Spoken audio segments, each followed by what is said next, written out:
তো আজকে কথা হবে অজয় দেবগানের দে দে প্যার দে 2। DDPD2। 2019-এ বেরিয়েছিল দে দে প্যার দের প্রথম পার্ট, তার এত বছর পর পার্ট 2। তবে লোকেদের একেবারেই অসুবিধা হবে না, কারণ মানে ওপেন ক্রেডিটসের টাইমে কিন্তু একটা সুন্দর রিক্যাপ দিয়ে দেওয়া হয়েছে। হ্যাঁ, এটা সবচেয়ে বড় ব্যাপার যেটা। আমার মনে হচ্ছে যদি নতুন দর্শকও কেউ যায় তাদেরও কিন্তু খুব একটা অসুবিধা হবে না। এটা কোনো হাই কনসেপ্ট মুভি না, তো না যে অ্যাকচুয়ালি ফার্স্ট পার্ট না দেখলে সেকেন্ড পার্ট বুঝবো না। অ্যাকচুয়ালি এটা করা উচিত না। প্রত্যেকটা মুভি যেটার সিকুয়েল বা প্রিকুয়েল যেগুলো হ্যাঁ, বেরোচ্ছে তাদের জন্য এটা করা উচিত। একটা প্রপার রিক্যাপ দেওয়া উচিত। হ্যাঁ, আর কারণ কি রে, লোকেরা না ইয়ে করবে মানে লোকেরা আউট অফ দ্য ওয়ার্ল্ড কিছু চলে যাবে মানে যদি হ্যাঁ, নতুন নতুন লোকও আসে, হ্যাঁ, তাই তো। এক্স্যাক্টলি। আর সবচেয়ে বড় ব্যাপার যে আর মাধবনের যে অ্যাক্টিংটা আমরা দেখলাম আজকে, মানে অ্যাজ আ ভিলেনিক ক্যারেক্টার। মানে আমি বলতে চাই এখানে কিন্তু মেটা রেফারেন্সেস প্রচুর আছে। এটা এটা বলতে হবে। মেটা রেফারেন্সেস, এত রেফারেন্সেস, স্পেশালি আপনার ট্রেলারও দেখেছেন যে অজয় দেবগান যে রেফারেন্সটা আছে সিঙ্গামে, ওটাও খুব দুর্দান্তভাবে শ্যুট করা হয়েছে। আর বাকি আমরা মেটা রেফারেন্সগুলো যেগুলো দেখেছি খুব খুব ভালো লেগেছে। আমি একটু হালকা করে একটু ফোর্থ ওয়াল ব্রেক করি। আমাদের হিরো আজকে একটু সানগ্লাস পরেন, একটু সানগ্লাসটা পরে নিক নাকি? একদম একদম। হ্যাঁ, একটু মাথা থেকে বেরিয়ে গেছে।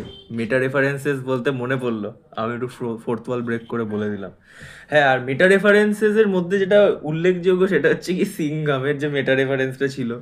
আর হ্যাঁ কাস্টের মধ্যে তো তোমার জাভেদ জাফরি আর মিজান জাফরি দুজনেই রয়েছে, ওইখানে কিন্তু ভালো হ্যাঁ, কমেডি বাপ বিল্ড হয়। বেটা বাপ বেটা। ওখানে ওখানে মেরা, মেটা রেফারেন্সও ছিল। হ্যাঁ কাশ মেরা বেটা হতা, এই টাইপের না, এবারে। কাশ মেরা বেটা ऐसा होता। হ্যাঁ, আর আর কাশ ये मेरा হ্যাঁ मेरा ऐसा बेटा होता, হ্যাঁ, ওগুলো মানে মুখে হাসি ফোটে সব সময়।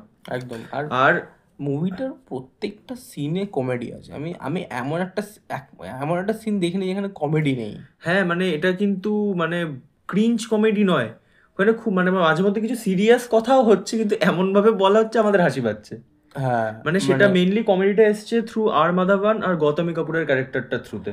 আর যখন কোনো সিরিয়াস সিন আছে, তো সিরিয়াস সিনটার এন্ড হওয়ার আগে একটা ছোট্ট কমেডি চলে হ্যাঁ, আসে। আর মুভিটার ফার্স্ট হাফে তো মানে হালকা ফুলকা কমেডি রয়েছে, তবে কিন্তু সেকেন্ড হাফে মুভিটা একটু ড্রামা পোর্শনে ঢুকে একটু সিরিয়াস টোন নেয়।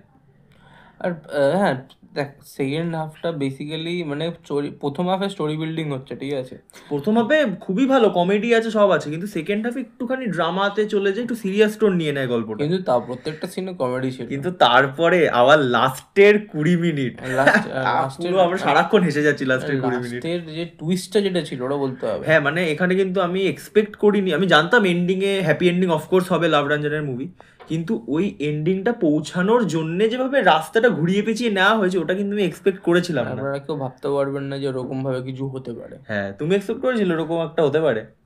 মানে ওই চমকে সাধারণত গেছিলাম। হয় না এরকম মুভিতে এগুলো। না, কিন্তু হয় না, কমেডি মুভিতে তো হয়ই না। এক্স্যাক্টলি। আর রাকুল প্রীত সিং মডারেট মুভিতে, কিন্তু আমার স্পেশালি মিজান জাফরিকে খুব ভালো লাগলো। এক্স্যাক্টলি, মিজান হ্যাঁ, জাফরি যে অ্যাক্টিং করেছে, মানে ওই যে রোলটায়, মানে দুর্দান্ত ব্যাপার। মানে ও যে রিফ্লেক্ট করে দিয়েছে যে ও যে কোনো রোল করতে পারে, তাই না? হ্যাঁ, হ্যাঁ, একদম। আর ফার্স্ট হাফে কোনো গান নেই, সেকেন্ড হাফে গান আছে, আর গানগুলো কিন্তু খুবই সুন্দর, গল্পের সাথে খুবই সুন্দরভাবে গেছে। হ্যাঁ, এরকম না যে কোনো আইল্যান্ডে গিয়ে রোম্যান্স হ্যাঁ, করছে। আর গানগুলো খুব সুন্দরভাবে যায়। আমি অনেক জায়গায় দেখছিলাম বলছিল সেকেন্ড হাফে গানগুলোর জন্য নাকি গল্প থেকে বেরিয়ে যাচ্ছে, ওটা ডিস্ট্র্যাক্টিং, গল্প থেমে যাচ্ছে। আমাদের কিন্তু ওটা মনে হয়নি মনে একদমই। হবেই বা কেন? সিনেমাটাকে যদি মন দিয়ে দেখেন, কোনো উল্টো পাল্টা রিভিউ না শোনেন, হ্যাঁ, তাহলে তো আপনার ভালোই লাগা উচিত। আর একটা জিনিস, অনেকে ক্যামিও যারা এক্সপেক্ট করছেন, এটাতে কিন্তু কোনো ক্যামিও নেই হ্যাঁ, এই কার্তিক ক্যামিও আরিয়ানের। কন্ট্রোভার্সিটা আমাদের বলা উচিত, হ্যাঁ, ঠিক আছে। কার্তিক আরিয়ানের কিন্তু কোনো রকম ক্যামিও নেই, যেটা আমরা আরে কার্তিক অনলাইনে দেখতে আরিয়ানের পাচ্ছি। ব্যাপারটা অনেক বাজেভাবে ছড়ানো হয়েছে, মানে আমরা অনলাইনে খুব দেখা যাচ্ছে, ফার্স্টে বলছিল রণবীর কাপুর কিংবা কার্তিক আরিয়ানের ক্যামিও থাকতে পারে, তারপর দেখলাম কার্তিক আরিয়ানের ক্যামিও থাকতে পারে, কিন্তু কার্তিক আরিয়ানের কোনো ক্যামিও নেই। তামান্না ভাটি। হ্যাঁ, ওটাও আমি মাঝখানে আরেকবার সার্চ মেরেছিলাম, গুগলে দেখালো যে কি তামান্না ভাটিয়ান প্রকাশ রাজ, ওটা এখন আর দেখাচ্ছে না। মানে ক্যামিও গুলো এগুলো মিস ইনফরমেশন, আমার তবে মুভিটা আমার খুবই মনে হয় যে মজাদার। একটা পিআর এর জন্য এটা করেছিল, মনে হয় যে। কিন্তু পিআর এর দরকার ছিল, এটা খুবই ভালো মুভি, ক্যামিওর কোনো দরকার ছিল না এখানে। এক্স্যাক্টলি, পিআর দেওয়ার জন্য মোস্ট হ্যাঁ, স্টান্টটা করা হয়েছে, হ্যাঁ, আমার যেটা মনে হয়। আর গল্পটা খুব কমপ্লিকেটেড না, এমন না যে হাইফাই গল্প, অনেকক্ষণ ধরে মানে মাথা ঘামিয়ে বুঝতে হবে। না, আপনাদের এই মুভিটা আপনাদের মুডটা ফ্রেশ করে দেবে। হ্যাঁ। মানে এন্ডিং এর পর যে আপনারা মানে ভালো ঘুমকে মুখে হাসি নিয়ে বেরোবে। হাসি নিয়ে বেরোবেন।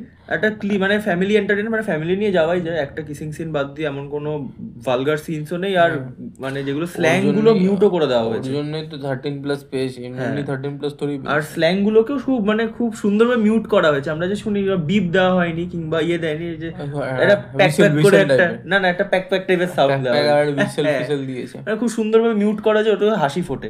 এক্স্যাক্টলি।